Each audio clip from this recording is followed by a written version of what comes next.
Hello बच्चों, आप सभी का स्वागत है हमारे इस चैनल एमर्स फिजिक्स क्लासेस पे। जैसा कि मैंने आपको पिछले लेक्चर में बताया था, आर्किमिडीज प्रिंसिपल क्या होता है, रिलेटिव डेंसिटी क्या होता है, और पिछले हमने बहुत सारे टॉपिक्स को कवर किया था।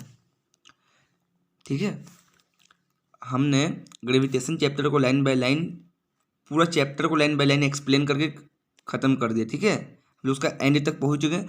अब हमको उस चैप्टर का एक्सरसाइज का क्वेश्चन को देखना है। ठीक है, हम लोग लाइन बाय लाइन क्वेश्चन को देखते चलेंगे। देखिए, हम लोग एक्सरसाइज का क्वेश्चन को लाइन बाय लाइन देखते चलेंगे। पहला क्वेश्चन है, why does the force of gravitation between two object change when the distance between them is reduce to half. देखिए, बोल रहा है जब दो ऑब्जेक्ट के बीच के डिस्टेंस को आधा कर दिया जाए तो उसके बीच में जो ग्रेविटेशन फोर्स होगा वह कितना होगा। ठीक है, क्या बोल रहा है, देखिए समझिए यहाँ पर क्या बोल रहा है। देखिए, एक मिनट।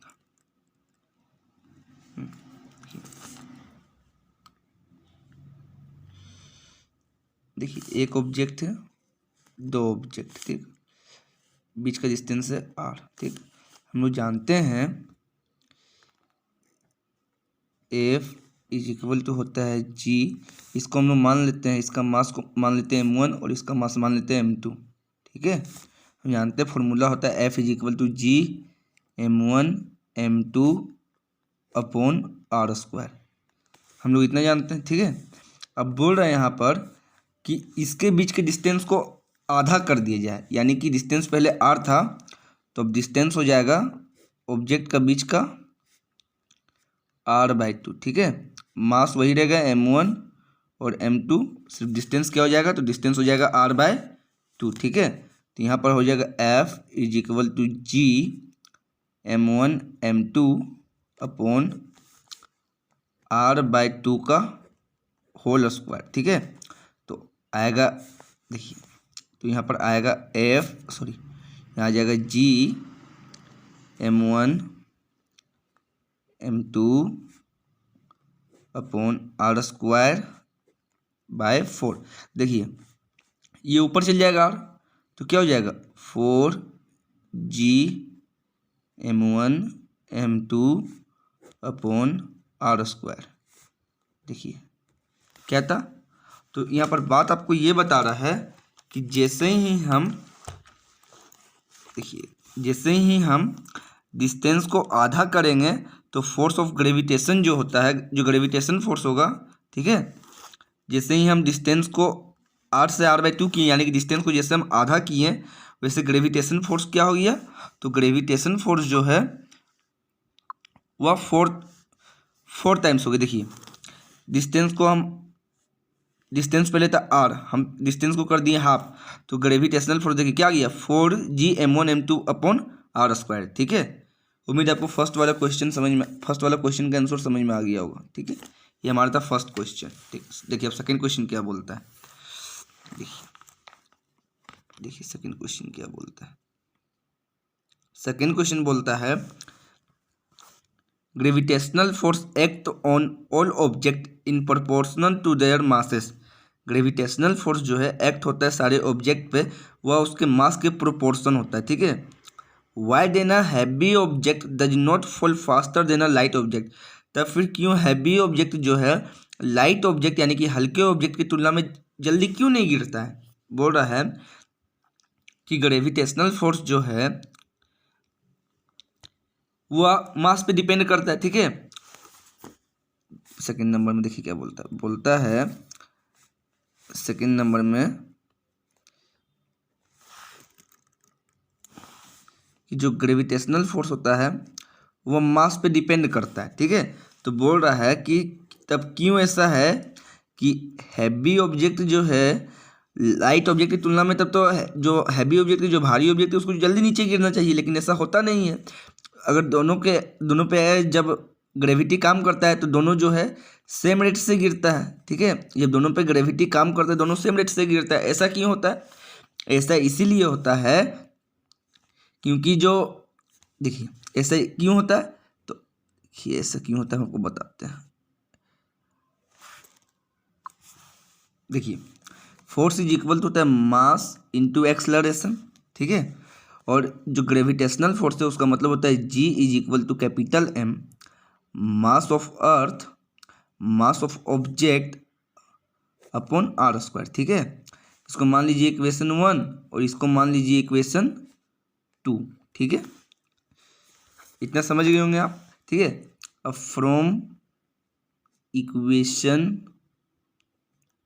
1 एंड 2 देखिए right left hand side equal है तो राइट हैंड साइड भी क्या होगा, इक्वल होगा। तो M A is equal to G mass of earth mass of object upon R square. देखिए मास ऑफ ऑब्जेक्ट कैंसिल हुआ, देखिए जो यहाँ पर एक्सलरेशन ड्यू टू ग्रेविटी जो है, ठीक है, एक्सलरेशन ड्यू टू ग्रेविटी जो है वह देखिए ऑब्जेक्ट के मास पे डिपेंड नहीं करता है।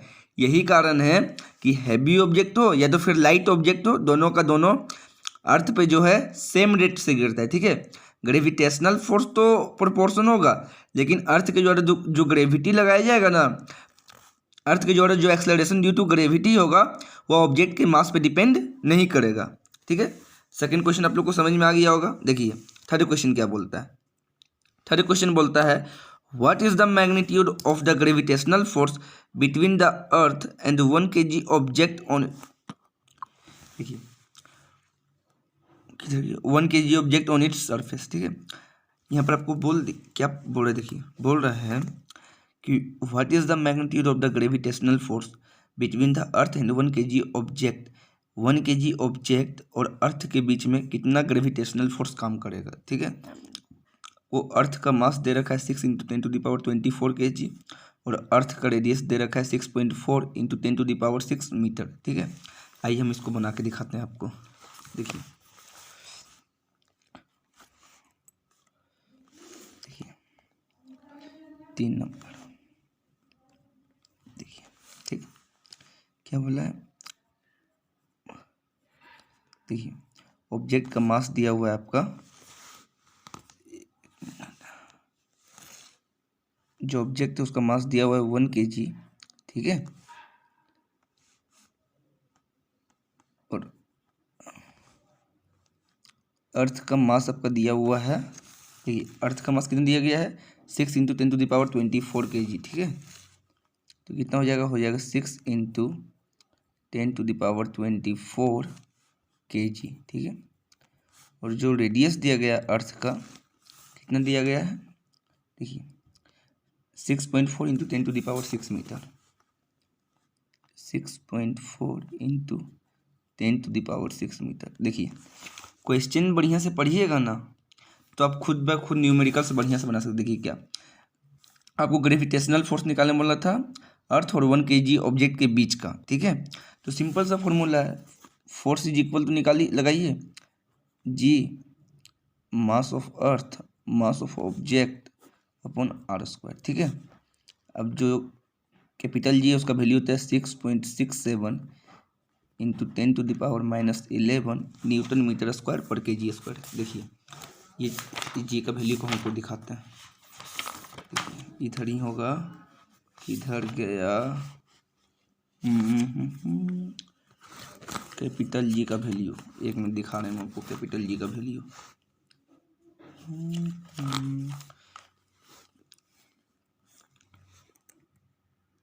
देखिए कैपिटल जी का वैल्यू दे रखा है 6.67 × 10⁻11 न्यूटन मीटर स्क्वायर पर kg स्क्वायर, ठीक है।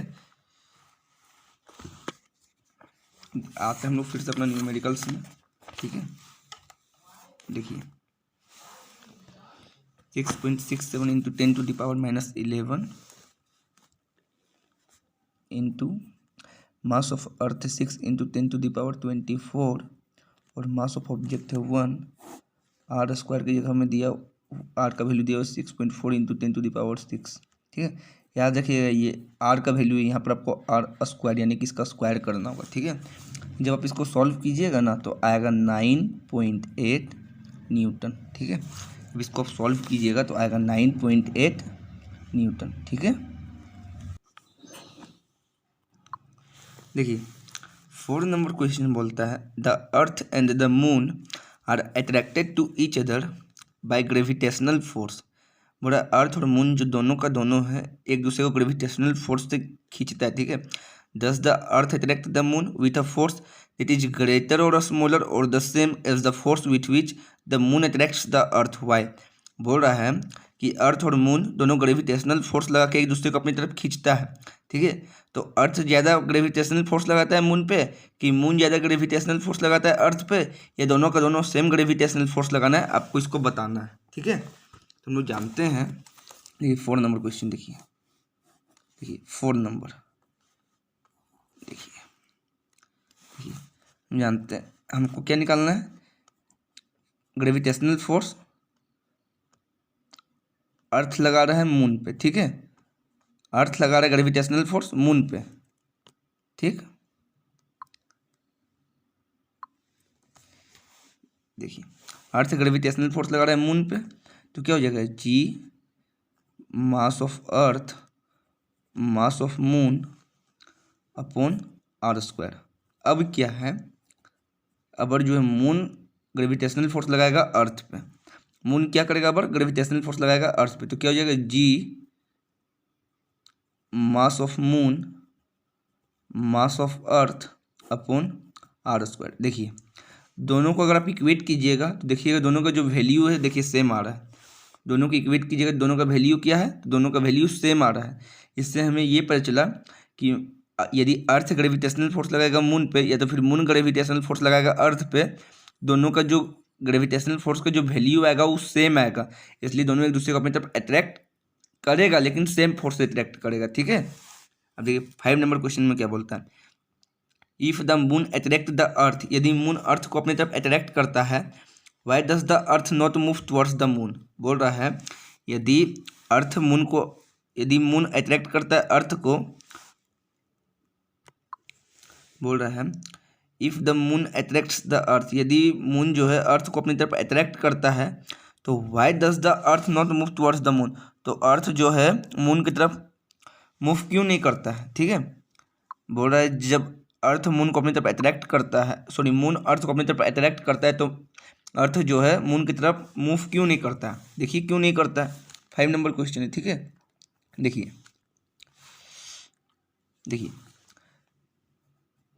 F is equal to G mass of earth mass of moon upon R square, ठीक है, ठीक देखिए, ठीक। और F is equal to mass into acceleration, ठीक है। इसको मानिए इक्वेशन नंबर 1, इसको मानिए इक्वेशन नंबर 2, ठीक है। फ्रॉम इक्वेशन नंबर 1 एंड 2, तो M A is equal to G mass of earth mass of moon upon R square, ठीक है। सॉरी मास ऑफ मून नहीं होगा, सिर्फ मास, ठीक है। देखिए ऑब्जेक्ट का मास कैंसिल हुआ तो एक्सलरेशन इज इक्वल टू क्या आ गया, capital G mass of earth upon R square, ठीक है। जब ये वैल्यू को पुट कीजिएगा ना, जब ये वैल्यू को पुट कीजिएगा तो आपको जो एक्सलरेशन मिलेगा ना, acceleration is very small, acceleration is very small of earth, जो एक्सलरेशन होगा अर्थ का वो बहुत ज़्यादा स्मॉल होगा, सो दैट इज नेग्लिजिबल। देखिए क्या बोल रहा है, ऐसा बोल रहा है एक्सलरेशन का जो वैल्यू आएगा ना बहुत छोटा आएगा, जिसके कारण हम लोग इसको नेग्लिजिबल मान लेंगे। अर्थ का जो एक्सलरेशन होगा मून की तरफ उसको हम लोग नेग्लिजिबल ले लेते हैं, ठीक है, क्योंकि एक्सलरेशन जो आएगा बहुत ही ज़्यादा स्मॉल आएगा, ठीक। आई होप आपको 5वां क्वेश्चन भी समझ में आ गया होगा। हम लोग देखते हैं 6 नंबर क्वेश्चन, ठीक है। देखिए हम लोग 11 नंबर क्वेश्चन देखेंगे। इसमें बोलता है why will a sheet of paper fall slower than one that is crumpled into a ball. बोल रहा है पेपर का जो शीट है वह धीरे धीरे नीचे गिरता है ऊपर से, ठीक है। लेकिन यही आप अगर बॉल ले लीजिए तो वह जो है बहुत जल्दी पृथ्वी पे गिरता है, ठीक है। ऐसा क्यों होता है? देखिए इसका भी कुछ कारण है, ऐसा क्यों होता है, ठीक है। देखिए क्या कारण है सो, कारण समझिए, ठीक है। देखिए क्या कारण है सो, देखिए मान लीजिए ये कोई पेपर का शीट है, ठीक है। ये कोई पेपर का शीट है और ये कोई क्रम्पल्ड बॉल है, ठीक है। ये कोई पेपर का शीट है और ये कोई क्रम्पल्ड बॉल है, ठीक है। ये नीचे गिर रहा है, दोनों दोनों नीचे गिर रहा है। देखिए ये नीचे गिर रहा है तो इसके ऊपर की तरफ एक फोर्स काम करेगा जिसको हम लोग एयर रेजिस्टेंस बोलते हैं, ठीक है। एयर रेसिस्टेंस एक तरह का फोर्स जो कि ऊपर की ओर काम करेगा। तो एयर रेसिस्टेंस जो है इसके इतने सारे एरिया पे काम करेगा और यहाँ पर एयर रेसिस्टेंस जो लगेगा वो उसके बहुत कम ही एरिया पे काम करेगा, जिस कारण जो पेपर है वह बहुत जल्दी नीचे गिरेगा और जो क्रम्पल्ड बॉल है वह थोड़ा धीरे धीरे नीचे गिरेगा। समझ में आया क्या कारण है? ये हो गया आपका 11 नंबर का आंसर, ठीक है। क्यों? क्योंकि due to large effect of air resistance, ठीक है। एयर रेसिस्टेंस की ज़्यादा इफेक्ट के कारण, ठीक है, ये पेपर का जो शीट है वो धीरे धीरे नीचे गिरेगा, लेकिन जो बॉल है वह बहुत जल्दी स्पीड में नीचे गिरेगा, ठीक है। हम लोग देखते हैं नेक्स्ट क्वेश्चन। देखिए नेक्स्ट क्वेश्चन बोलता है gravitational force on the surface of the moon is only 1/6 as strong as gravitational force on the earth. What is the weight in newtons of 10 kg object on the moon and on the earth. देखिए बोल रहा है कि हम लोग जानते हैं कि कितना भी आप ग्रेविटेशनल फोर्स लगा लो अर्थ पे, ठीक है। अर्थ पे जितना ग्रेविटेशनल फोर्स लगेगा वो 1/6 होगा मून का, ठीक है। बोल रहा है मून पे जितना ग्रेविटेशनल फोर्स लगेगा ना, मून पे जितना ग्रेविटेशनल फोर्स लगेगा वह 1/6 होगा अर्थ के ग्रेविटेशनल फोर्स का। देखिए क्या बोलता है, 12 नंबर है, 12 नंबर में देखिए क्या बोलता है। 12 नंबर क्वेश्चन देखिए बोलता है ग्रेविटेशनल फोर्स जो होगा मून का, ठीक है, वह 1/6 होगा ग्रेविटेशनल फोर्स अर्थ का, ठीक है। मून पे जो ग्रेविटेशनल फोर्स होगा 1/6 होगा अर्थ के ग्रेविटेशनल फोर्स का, ठीक है। अब क्वेश्चन में आपको क्या बोल दिया है? तो क्वेश्चन में आपको बोला है कि आपको वेट निकालना है ऑब्जेक्ट का 10 kg, ठीक है। तो पहले देखिए अर्थ का बात किया है तो हम लोग जानते हैं आपको निकालना है क्या, वेट निकालना है। कहाँ पर? तो अर्थ पे। तो weight is equal to formula होता है m/g, ठीक है। आपका मास दिया हुआ है 10 और हम लोग g का वैल्यू जानते हैं 9.8, ठीक है। तो हो जाएगा यहाँ पर 98। वेट को हम लोग लेते हैं न्यूटन में, ठीक है। हम आपको मास और वेट में जब डिफरेंस बता रहे होंगे तो हम आपको बताए होंगे कि वेट का ऐसा यूनिट होता है न्यूटन, ठीक है। तो यहाँ पर होगी हम लोग जानते हैं तो वेट ऑफ अर्थ, ठीक है। तो आपको निकालना क्या है? तो आपको निकालना है वेट ऑफ मून। तो weight of moon is equal to हो जाएगा वेट ऑफ अर्थ अपॉन 6, ठीक है।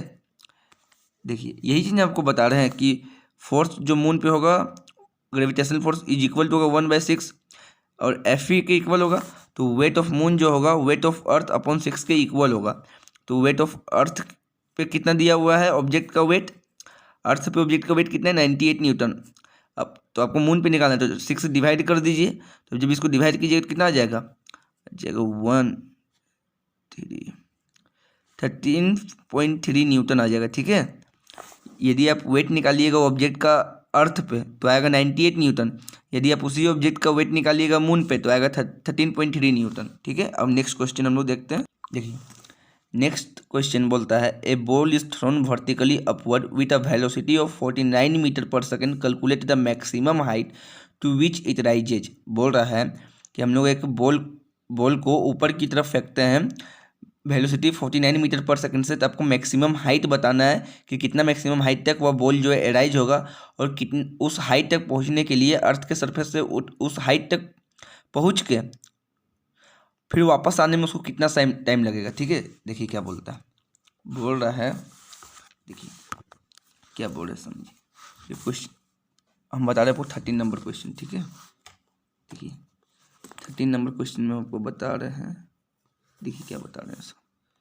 देखिए ये अर्थ का सरफेस हो गया, ठीक है। अर्थ का सरफेस हो गया, ठीक। यहाँ से कोई जो है बॉल को फेंका, ठीक है, बॉल को फेंका तो मैक्सिमम हाइट तक गया, फिर यहाँ से मैक्सिमम हाइट तक ट्रेवल करने के बाद जब ये वापस पहुँचा यहाँ पर तो कितना उसको टाइम लगा, ठीक है। तो आपको दे रखा है, पहले क्या बोला कि बॉल को हम लोग फेंक रहे हैं कितना वेलोसिटी से, तो 49 मीटर पर सेकेंड के वेलोसिटी से, ठीक है। 49 न्यूटन मीटर है ना, हाँ 49 मीटर पर सेकेंड, ठीक है। तो हम लोग इसको मानेंगे u, ठीक है। फेंक रहे कितना 49 मीटर पर सेकेंड का स्पीड से। हम लोग मानेंगे v को 0 मीटर पर सेकेंड। अब बोलेंगे v को 0 क्यों माने, क्योंकि क्या बोला है देखिए कि मैक्सिमम हाइट तक जाएगा, तो मैक्सिमम हाइट तक जब वो चल जाएगा तो कहीं ना कहीं रुकेगा ना, फिर ना नीचे गिरेगा, इसलिए हम लोग फाइनल वेलोसिटी को मानेंगे 0, ठीक है। हमको निकालना क्या है s, ठीक है, हमको निकालना क्या है s, क्वेश्चन मार्क, ठीक है। अब g आप लीजिए, g का वैल्यू ये देखिए एक्सलरेशन किसके कारण हो रहा है, तो ग्रेविटी के कारण एक्सलरेशन हो रहा है, तो एक्सलरेशन लेंगे हम लोग 9.8। लेकिन एक चीज़ ध्यान रखिएगा, एक्सलरेशन यहाँ पर 9.8 लेंगे, ठीक है, लेकिन यहाँ पर एक्सलरेशन जो हो रहा है नीचे से ऊपर की तरफ हो रहा है, यानी कि नेगेटिव एक्सलरेशन हो रहा है, इसलिए हम लोग -9.8 लेंगे, ठीक है। हम लोग को निकालना क्या है, तो मैक्सिमम हाइट निकालना है। तो हम लोग हाइट निकाल सकते हैं ऐसे, v² = u² + 2as और s = ut + ½ 80² से, ठीक है। तो यहाँ देखिए आपको s निकालना है, u पता है, t पता नहीं है, ठीक है, तो ये वाला फॉर्मूला नहीं लगेगा। अब देखिए v पता है, u पता है, s निकालना है। अब बोलिएगा a पता नहीं है, लेकिन a भी आपको पता है। यहाँ पर एक्सलरेशन जो हो रहा है ग्रेविटी के कारण हो रहा है, तो यहाँ पर v² हो जाएगा u² + 2gs, ठीक है। ये क्या हो जाएगा, तो यहाँ हो जाएगा v² = u² + 2gs, ठीक है। v² हो गया 0, यहाँ 49 का स्क्वायर हो जाएगा, ठीक है, +2 × -9.8 हो जाएगा इंटू s हो जाएगा, ठीक है। देखिए -49 का होल स्क्वायर = 2 × -9.8 इंटू s, ठीक है। माइनस से माइनस कैंसिल हो गया, आप इसको सॉल्व कीजिएगा तो जो मैक्सिमम हाइट होगा वो आपका निकल जाएगा, ठीक है, मैक्सिमम हाइट निकल जाएगा। अब आपको निकालना क्या है कि टोटल टाइम कितना लगा, ठीक है, टोटल जो टाइम लगा वो कितना लगा। देखिए तो एक्सलरेशन = होता है v - u/t, देखिए एक्सलरेशन होता है v - u/t। ये आपको ये देखिए देखिए यहाँ एक्सलरेशन यहाँ पर आप g ले सकते हैं, ठीक है। आ नहीं रहा है क्यों, देखिए v आपका दिया हुआ है v0, u दिया हुआ है -49 देखिए t दिया हुआ है, आपको 3 निकालना है, ठीक है। g का जो वैल्यू है -9.8, यहाँ हो जाएगा -49 और यहाँ पर हो जाएगा t, ठीक है। माइनस से माइनस कैंसल और t = जब आप इसको कट कीजिएगा तो आपका आ जाएगा 5 सेकेंड। ये आपको 5 सेकेंड लगा नीचे से ऊपर जाने में, नीचे से ऊपर जाने में आपको लगा 5 सेकेंड। देखिए जब नीचे से ऊपर गए तो आपको लगा 5 सेकेंड, तो वो क्या बोल रहा है कि अर्थ के सरफेस में फिर वापस भी आना है, तो वापस आइएगा तो फिर आपको 5 सेकेंड लगेगा, यानी कि टोटल आपको टाइम लग जाएगा 10 सेकेंड, ठीक है। अर्थ के सरफेस से ऊपर जाके फिर नीचे आने में आपको जो टाइम लगेगा टोटल लगेगा 10 सेकेंड, ठीक है। ठीक, देखिए 14 नंबर क्वेश्चन क्या बोलता है, a stone is released from the top of a tower of height 19.6 metre, calculate its final velocity just before touching the ground. देखिए बोल रहा है कोई स्टोन है, ठीक है, जिसको 19.6 मीटर हाइट के टावर से नीचे गिराया जाता है, यानी कि उसका जो हाइट होगी यानी कि एस होगी 19.6 मीटर, इनिशियल वेलोसिटी हो जाएगा 0, ठीक है। इनिशियल वेलोसिटी हो जाएगा 0, क्यों, क्योंकि जब छोड़ा जाता है तो पहले तो देखिए पहले तो ये रुका हुआ है, तब छोड़ेंगे तब ना गिरेगा, तो यू हो जाएगा 0। और जो देखिए फिर आपको क्या बोला कि फाइनल वेलोसिटी आपको कैलकुलेट करना है, यानी कि भी आपको कैलकुलेट करना है कब, बिफोर टचिंग द ग्राउंड। देखिए आपको हिंट करता है, आपको बनाना खुद ही है, ठीक है। 14 नंबर देखिए क्या है, देखिए 14 नंबर देखिए देखिए देखिए हाइट दिया हुआ 19.6 मीटर, ठीक है। इनिशियल वेलोसिटी होगी 0, आपको फाइनल वेलोसिटी बताना है, ठीक है। यहाँ भी होगा एक्सेलरेशन ग्रेविटी के कारण, लेकिन यहाँ पर पॉजिटिव एक्सेलरेशन होगा 9.8 मीटर पर सेकेंड स्क्वायर, ठीक है। 9.8 मीटर पर सेकेंड स्क्वायर, क्यों? क्योंकि ऊपर से नीचे की ओर आ रहा है। तो फॉर्मूला कौन सा लगेगा? एक फॉर्मूला है V square is equal to U square plus 2as, ठीक है। एक फॉर्मूला है V is equal to U plus AT, ठीक है। एक है S is equal to UT plus half AT square. तो देखिए आपको निकालना है फाइनल वेलोसिटी, यानी कि फाइनल वेलोसिटी आप इससे निकाल सकते हैं और एक इससे निकाल सकते हैं। लेकिन यहाँ पर देखिए, यहाँ पर टाइम का बात कर रहा है, ठीक है। लेकिन यहाँ पर टाइम आपको दिया हुआ नहीं है, यानी कि ऊपर वाला फॉर्मूला से निकलेगा, नीचे वाला फॉर्मूला से नहीं निकलेगा।